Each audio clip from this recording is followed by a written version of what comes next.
വിശുദ്ധ കുരിശിൻ്റെ അടയാളത്താൽ ഞങ്ങളുടെ ശത്രുക്കളിൽ നിന്ന് ഞങ്ങളെ രക്ഷിക്കണമേ. ഞങ്ങളുടെ തമ്പുരാനെ, പിതാവിൻ്റെയും പുത്രൻ്റെയും പരിശുദ്ധാത്മാവിൻ്റെയും നാമത്തിൽ ആമേൻ.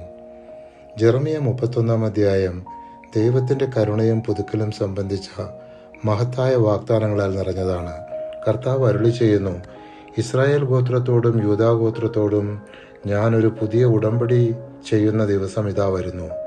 ഞാൻ അവരെ കൈക്ക് പിടിച്ച് ഈജിപ്തിൽ നിന്ന് കൊണ്ടുവന്ന നാളിൽ അവരുടെ പിതാക്കന്മാരോട് ചെയ്ത ഉടമ്പടി പോലെ ആയിരിക്കുകയില്ല ഇത്.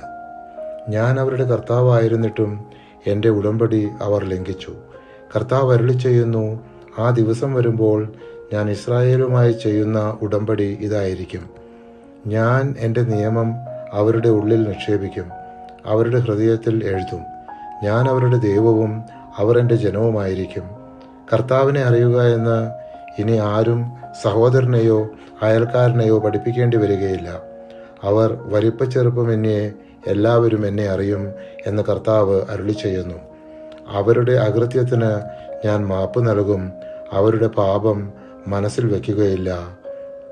ജെറമിയ 31 അധ്യായം 31 മുതൽ 34 വരെയുള്ള തിരുവചനങ്ങൾ.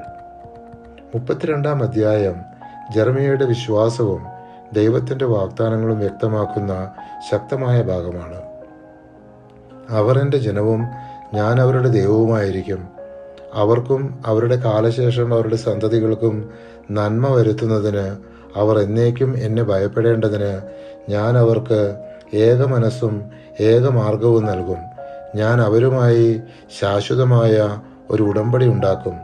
അവർക്ക് നന്മ ചെയ്യുന്നതിൽ നിന്ന് ഞാൻ പിന്തിരിയുകയില്ല. അവർ എന്നിൽ നിന്ന് പിന്തിരിയാതിരിക്കാൻ എന്നോടുള്ള ഭക്തി ഞാൻ അവരുടെ ഹൃദയത്തിൽ നിക്ഷേപിക്കും. ജെറമിയ 32 അധ്യായം 38 മുതൽ 40 വരെയുള്ള തിരുവചനങ്ങൾ. പരിശുദ്ധാത്മാവെ, തിരുവചനത്തിൻ്റെ അനന്തശക്തിയാൽ ആത്മാവിൻ്റെ ബലങ്ങളും ദാനങ്ങളും നൽകി തീക്ഷ്ണതയാൽ ഞങ്ങളെ ജ്വലിപ്പിക്കണമേ. ആമേൻ.